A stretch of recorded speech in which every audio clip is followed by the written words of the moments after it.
नमस्कार स्टूडेंट्स आज के इस क्लास में हम लोग पढ़ने वाले हैं, है ना, घनत्व के बारे में पढ़ने वाले हैं। और इसके अलावा जो है घनत्व के अलावा जो है हम मापन की शुद्धता, है ना, और इसके अलावा जो है दूरी समय ग्राफ के बारे में भी इस वीडियो में हम लोग आज पढ़ने वाले हैं। ठीक है ना। इससे पहले जो है हमने जो है मापन की जो है पद्धतियाँ, है ना, मापन की जो है हम देखे थे, मापन के बारे में देखे थे, जिसमें क्षेत्रफल के बारे में देखे थे। ठीक है ना, समझ में आया ना, क्षेत्रफल क्या होता है उनके बारे में पढ़े थे। उसके अलावा जो है क्षेत्रफल के अलावा जो है हम और जो है क्रियाकलाप देखे थे। ठीक है। और आज हम लोग पढ़ने वाले हैं घनत्व के बारे में। ठीक है ना। तो घनत्व क्या होता है चलिए समझते हैं यहाँ पर, है ना। ध्यान दीजिएगा, ध्यान से समझिएगा। ठीक है।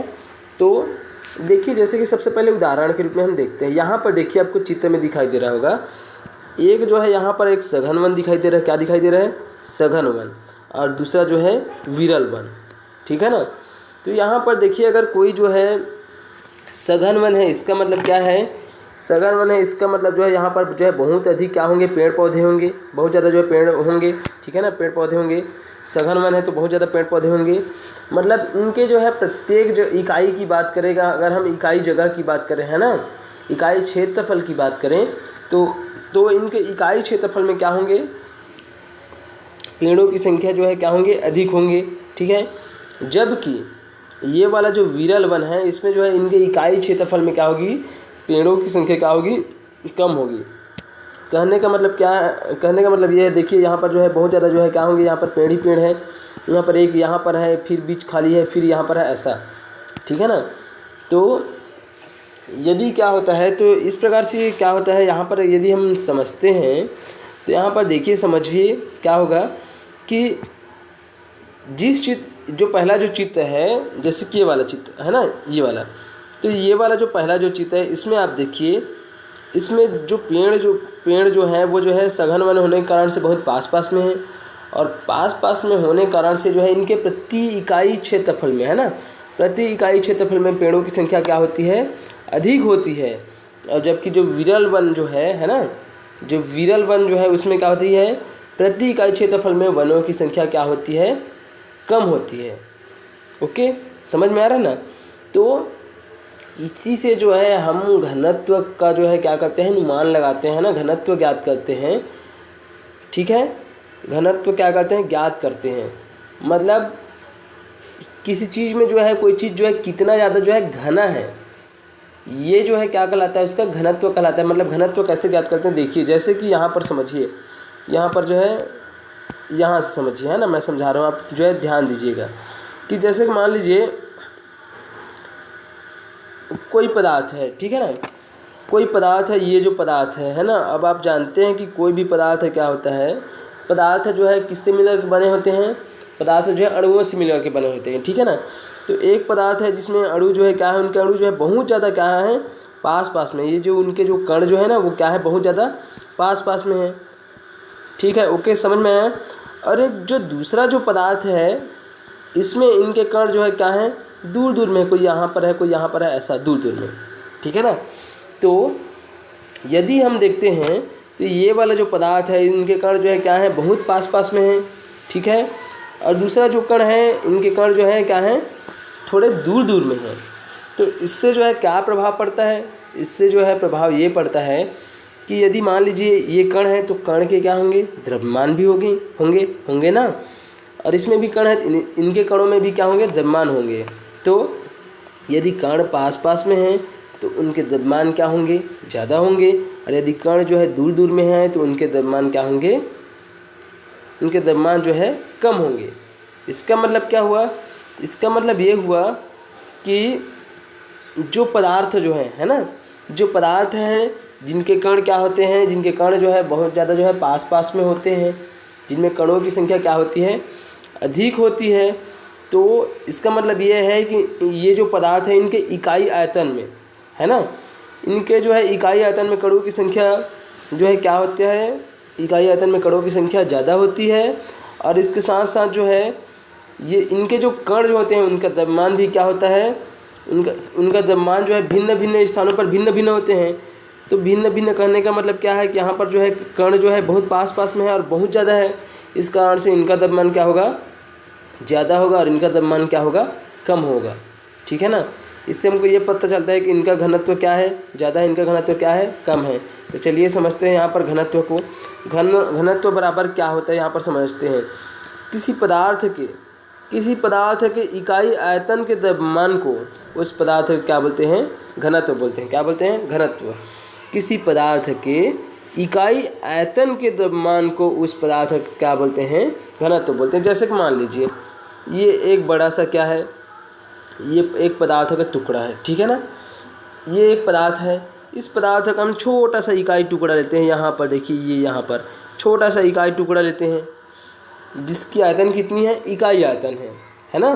तो किसी पदार्थ के इकाई आयतन के द्रव्यमान को उस पदार्थ का घनत्व कहते हैं। मतलब ये जो इकाई आयतन इस पदार्थ का ले रहे हैं ना, इनका जो है जितना द्रव्यमान होगा उसे ही हम क्या बोलेंगे, इस पदार्थ का, ये जो पदार्थ है इनका क्या बोलते हैं, हम घनत्व कहते हैं। मतलब किसी पदार्थ के इकाई आयतन के द्रव्यमान को उस पदार्थ का घनत्व कहते हैं। ओके, समझ में आया। अब ये जो है इकाई आयतन का जो है, इकाई आयतन के द्रव्यमान को उस पदार्थ का घनत्व कहते हैं। अब इकाई आयतन का द्रव्यमान किसका होगा, वो जो कण है उन्हीं के होंगे ना। इसका मतलब क्या हुआ, इसका मतलब ये हुआ कि इनके इकाई आयतन में जो है कणों की संख्या क्या है, कणों की संख्या जितनी है और जितना उनका द्रव्यमान है वही क्या है, वही जो है इस पदार्थ का क्या है, घनत्व है ना। मतलब इकाई आयतन के द्रव्यमान को जो है उस पदार्थ का क्या बोलते हैं, घनत्व बोलते हैं। ओके, अब हम घनत्व निकालते कैसे हैं, देखिए।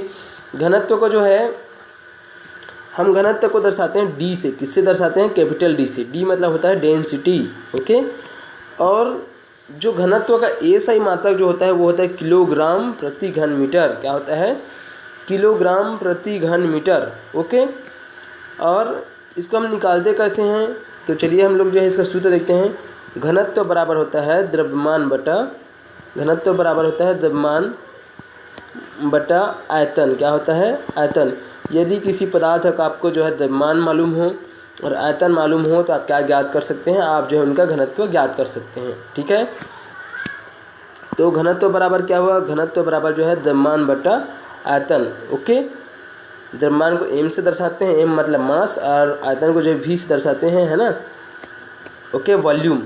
ठीक है, इंग्लिश में बोलते हैं वॉल्यूम, इस कारण से इसको भी लिखते हैं। ठीक है, समझ गए। अब जैसे कि उदाहरण के रूप में देखिए, ये तो समझ गए कि अब घनत्व क्या होता है कि किसी पदार्थ के इकाई आयतन के, किसी पदार्थ के इकाई आयतन के द्रव्यमान को क्या बोलते हैं, उस पदार्थ का घनत्व बोलते हैं। ये समझ गए। घनत्व निकालते कैसे हैं ये जान लिए, सूत्र जान लिए। यदि किसी भी पदार्थ का द्रव्यमान जो है ना, आपको द्रव्यमान पता हो और आयतन पता हो तो ऐसा जो है आप घनत्व बराबर क्या होता है, द्रव्यमान बटा आयतन, ऐसा करके आप निकाल सकते हैं उनका मान। ठीक है ना, घनत्व निकाल सकते हैं। अब उदाहरण समझिए यहाँ पर, जैसे कि आपका जो है, यदि हम बात करते हैं, है ना, यदि हम बात करते हैं तो आप देखे होंगे जैसे कि ये है, ये जो है क्या है, जैसे कि हम सबसे पहले देखते हैं जल। क्या देखते हैं हम, जो है जल को देखे होंगे आप। जल जो है 3 अवस्थाओं में पाया जाता है, ठोस, द्रव और गैस के रूप में। तो जैसे कि मान लीजिए सबसे पहले जो है क्या है, पानी है। ये पानी है मान लीजिए, है ना, पानी है। उसके बाद जो है पानी का आयतन इतना है अभी, है ना, ये पानी है। उसके बाद ये क्या है, पानी से बना, ये जो है, रुक जाइए थोड़ा सा, है ना, उसके बाद समझिएगा, ठोस, द्रव, गैस। ठीक है ना। ये मान लीजिए ये क्या है, ये बर्फ़ है। क्या है, बर्फ़। बर्फ़ से बना क्या, पानी बना। और पानी को यदि हम और क्या करेंगे तो क्या बन जाएगा, ये जो है वाष्प बन जाएगा। क्या बन जाएगा, वाष्प, और गैस के रूप में परिवर्तित हो जाएगा। ये जो है क्या है, भाप है। मान लीजिए क्या है, ये जो है भाप है। ओके, अब आप देखेंगे कि जो बर्फ़ जो रहता है, बर्फ़ का घनत्व तो क्या होता है, पानी से कम होता है। इनके कण थोड़े से दूर दूर में होते हैं। पानी में जो है, जो पानी के जो कण जो है ना, जल के कण जो है पानी में जो है बहुत पास पास में होते हैं। उसके बाद जो भाप जो होता है, भाप में तो और जो है क्या होता है, बहुत ज़्यादा दूर दूर में होते हैं। समझ में आया। इसका मतलब क्या है, इसका मतलब ये है कि जो बर्फ़ जो है ना, बर्फ़ का घनत्व तो पानी से क्या होता है, कम होता है। इसी कारण से बर्फ़ जो है पानी के ऊपर जो है क्या करती है, तैरती है, घनत्व के कारण से ही। समझ में आ रहा है ना। मतलब ये है कि बर्फ़ में जो पानी के जो कण हैं, है ना, बर्फ़ में पानी के जो कण जो हैं वो क्या होते हैं, वो थोड़े से दूर दूर में होते हैं। जल के कण जो हैं किसकी तुलना में, पानी की तुलना में। और उसके बाद जो है यदि हम भाप की बात करें तो भाप का तो मतलब गैस के रूप में परिवर्तित हो चुकी है। तो जो पानी के जो कण जो होते हैं, जल के कण जो है ना, जो अणु जो होते हैं वो और क्या होते हैं, दूर दूर में होते हैं। किसकी तुलना में, पानी की तुलना में, है ना, पानी की अवस्था की तुलना में। और बर्फ़ की तुलना में क्या होते हैं, ये जो है बहुत ज़्यादा दूर दूर में होते हैं। ओके, इसका मतलब यह है कि पानी का घनत्व तो इसमें क्या है, सबसे अधिक है। उसके बाद फिर बर्फ़ का, उसके बाद फिर भाप का। मतलब जो अगर कोई वस्तु जैसे मान लीजिए ठोस है, क्या है, ठोस है, ये तो यहाँ पर जो है थोड़ा सा अपवाद टाइप का हो गया है ना। और यदि हम जैसे बात करते हैं कोई वस्तु ठोस है, क्या है, ठोस है, तो ठोस का घनत्व क्या होगा, अधिक होगा। ठोस के बाद जो है द्रव का घनत्व अधिक होगा। उसके बाद जो है गैस का घनत्व क्या होगा, अधिक होगा। मतलब यहाँ पर देखते हैं यदि तो सबसे अधिक जो है घनत्व किनका होगा, ठोस का होगा, फिर द्रव का होगा, फिर किनका होगा, गैस का होगा। ओके, समझ गए, यहाँ तक समझ गए होंगे आप। तो यहाँ पर देखिए जैसे कि कुछ हम जो है तुलना करके देखते हैं। अलग अलग जो है आप क्या करेंगे, गुटके लेंगे अलग अलग चीज़ों का, जैसे कि लकड़ी का ले लिए, लोहा का ले लिए, एल्यूमिनियम के ले लिए, रबर का ले लिए। अब सब का जो है हम तुलना करके देखते हैं कौन जो पदार्थ है किनका घनत्व अधिक है, किनका द्रव्यमान अधिक है। तो आप देखेंगे कि लोहा जो है, लोहे का कण जो है क्या होते हैं, लोहे का जो है घनत्व अधिक होता है, इनके कण बहुत पास पास में होते हैं, इनका द्रव्यमान अधिक होता है। इस कारण से जो है लोहा, इनका क्या होगा, ये जो लोहा का जो गुटका है इनका जो है क्या होगा, द्रव्यमान भी अधिक होगा और घनत्व भी क्या होगा, अधिक होगा। उसके बाद जो है, उसके बाद हम देखते हैं एल्यूमिनियम का होगा, उसके बाद फिर लकड़ी का होगा, उसके बाद फिर रबर का। समझ गए। तो इसको जो है हम कैसे तुलना कर पाएँ, क्योंकि इनके कण और इनके द्रव्यमान के अनुसार हम क्या कर लेते हैं, इनको जो है उनकी जो है हम तुलना करके हम जान सकते हैं ना कि किनका जो है घनत्व जो है ना, किसकी अपेक्षा जो है अधिक है या फिर कम है, ये हम जान सकते हैं। ठीक है, समझ में आया। इसके बाद जो है हम आगे पढ़ते हैं मापन की शुद्धता। तो मापन की शुद्धता कहने का मतलब ये क्या है कि अगर हम किसी भी चीज़ को माप रहे हैं तो माप रहे हैं, ठीक है, लेकिन हमको जो है शुद्ध मापन की आवश्यकता पड़ती है। किसकी आवश्यकता पड़ती है, शुद्ध मापन की आवश्यकता पड़ती है। क्यों पड़ती है, क्योंकि हम दैनिक जीवन में बहुत सारी चीज़ों का क्या करते हैं, निर्माण करते हैं, या फिर जो है कई प्रकार का हम प्रयोग करते हैं। तो उसके लिए हमको जो है एकदम शुद्ध जो है मापन की आवश्यकता पड़ती है। जैसे कि मान लीजिए आप दर्जी के पास जा रहे हैं कपड़ा सिलवाने के लिए, है ना, और दर्जी यदि मापन जो है आपके कपड़े का मापन जो है सही ढंग से नहीं कर पाया है, या फिर आपके शरीर का मापन जो है सही ढंग से नहीं कर पाया है, तो क्या कर देगा, वो जो है कपड़े को या तो टाइट कर देगा या फिर ढीला कर देगा, है ना।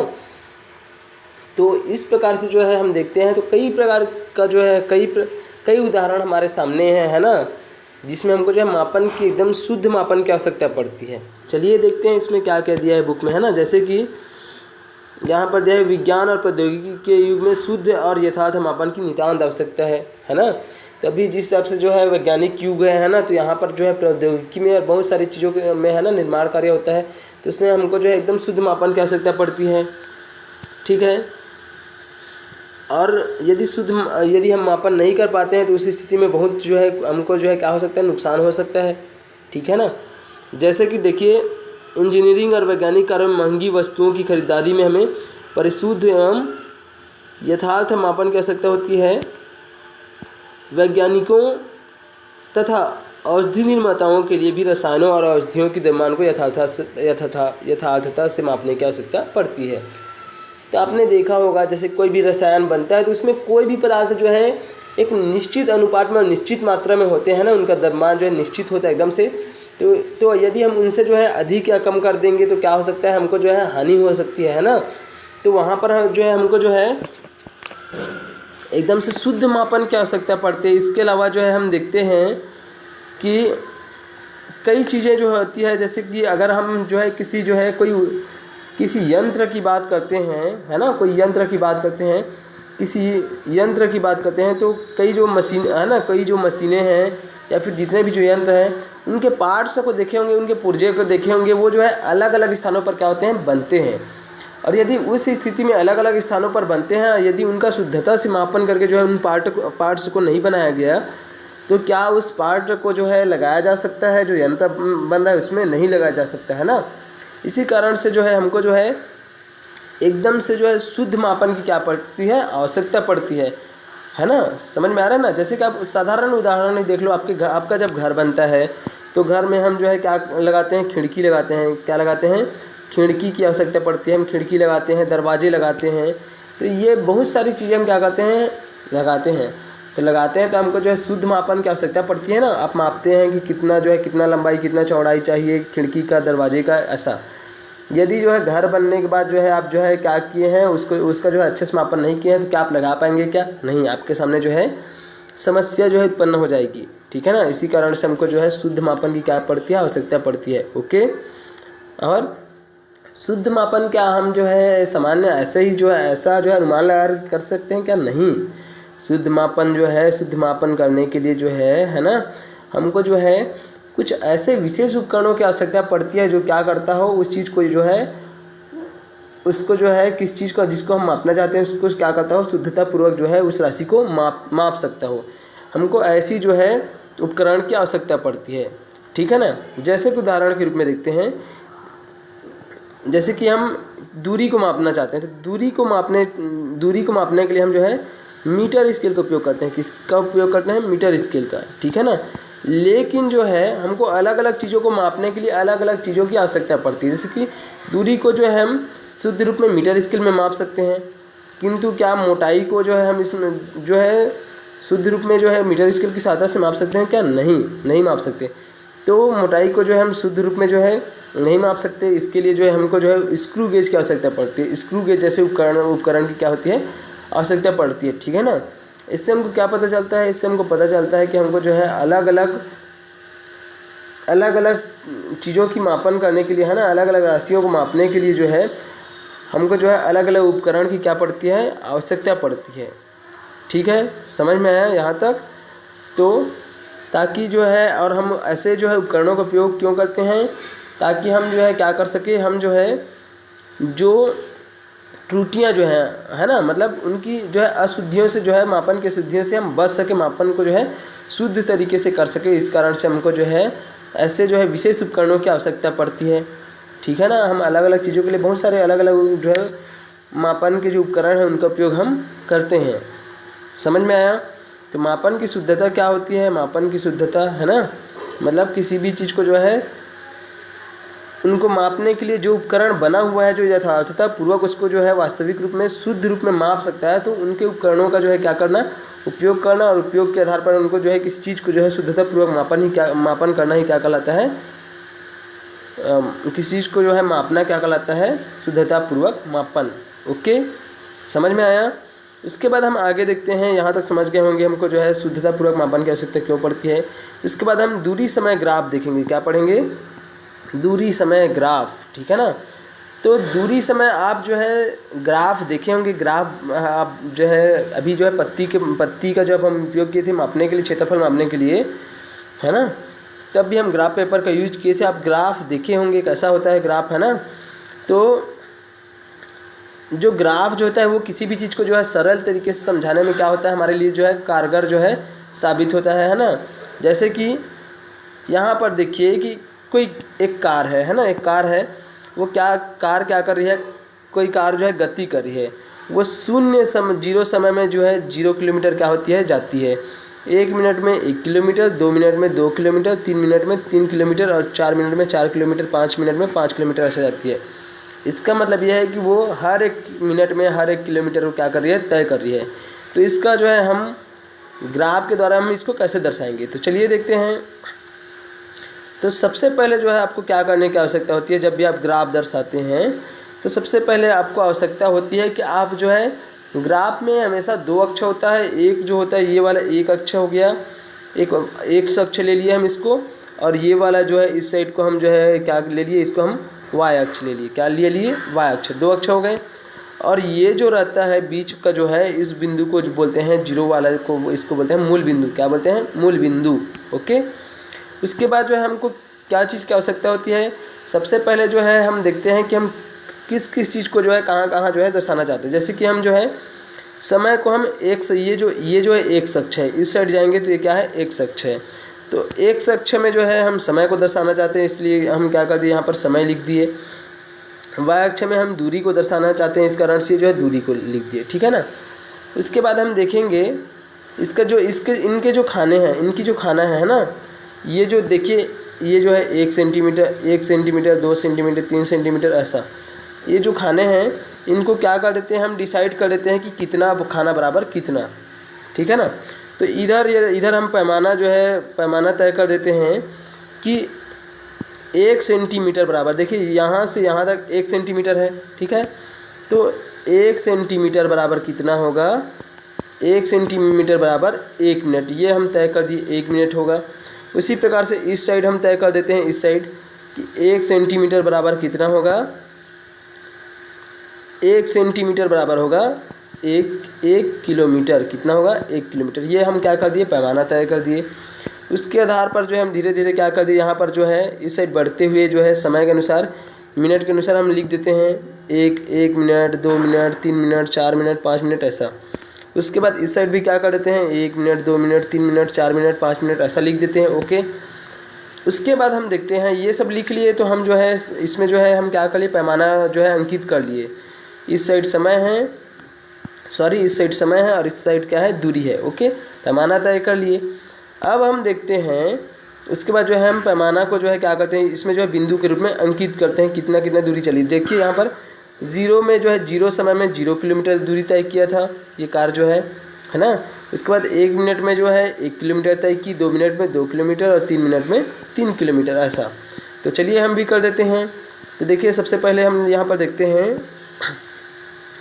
ये 0 में जो है जीरो थी कार जो है। अब कार जो है 1 मिनट में कितना दूरी तय करती है, 1 किलोमीटर। तो देखिए 1 मिनट में जो है यहाँ पर पहुँचेगी, है ना, 1 मिनट में यहाँ पर पहुँचेगी। चूँकि यहाँ पर भी देखिए 1 है, यहाँ पर भी 1 है, मतलब 1 मिनट में कितना किलोमीटर पहुँच रही है, 1 मिनट में 1 किलोमीटर पहुँच रही है। इसको आप बिंदु में जो है ऐसा बिंदु के रूप में दर्शा दो, ये हो गया यहाँ पर। उसके बाद दूसरे मिनट में जो है वो कार जो है 2 मिनट में जो है, इधर देखिए 2 मिनट में इधर जो है 2 मिनट में 2 किलोमीटर की दूरी क्या कर रही, तय कर रही है। तो दोनों साइड से जो है जहाँ पर मिलते हैं वहाँ पर जो है बिंदु डाल दीजिए, ये हो गया दूसरा बिंदु। तीसरे मिनट में जो है वो 3 मिनट में, है ना, 3 मिनट में 3 किलोमीटर की दूरी अपना रही है, मतलब तय कर रही है। तो दोनों जो है, दोनों का जो रेखा जो है कहाँ पर मिलते हैं, इनको देख लीजिए, यहाँ पर मिलते हैं ना। ये जो है, ये जो बिंदु है ये दर्शाता है, इधर 3 किलोमीटर दूरी को दर्शाता है और इधर 3 मिनट समय को दर्शाता है ना बिंदु। उसके बाद चौथे मिनट में वो जो है 4 किलोमीटर की दूरी तय कर रही। तो चौथा मिनट यहाँ पर है, 4 किलोमीटर यहाँ पर है, 4 मिनट यहाँ पर है। तो इन दोनों को मिलाने वाली रेखा कौन से बिंदु कहाँ पर आएगी, यहाँ पर आएगी। और 5वें मिनट में वो जो है 5 मिनट में जो है 5 किलोमीटर की दूरी को कहाँ पर तय कर रही है, यहाँ पर कर रही है, ठीक है ना। 5 मिनट में जो है वो 5 किलोमीटर की दूरी तय कर ली। अब ये जो बिंदु हमको प्राप्त होता है ना, ये जो बिंदु हमको प्राप्त होता है, इस बिंदु को हम क्या करते हैं, इन सभी बिंदुओं को आपस में जो है मिला देते हैं। ये जो मूल बिंदु है 0 से, इनको ऐसा जो है क्या कर देते हैं, ऐसा यहाँ से इनको ऐसा मिला देते हैं। तो मिलाते हैं तो हम देखते हैं कि हमको यहाँ पर एक जो है सरल रेखा प्राप्त होती है। क्या प्राप्त होती है, सरल रेखा। इसका मतलब यह हुआ कि वो जो कार जो है वो समान समय में जो है समान दूरी को क्या कर रही है, तय कर रही है, ठीक है ना। इसी कारण से जो है मतलब उनकी जो चाल जो है ना वो क्या है, नियत है। क्या है, नियत है, मतलब समान समय में जो है समान दूरी को क्या कर रही है, वो तय कर रही है।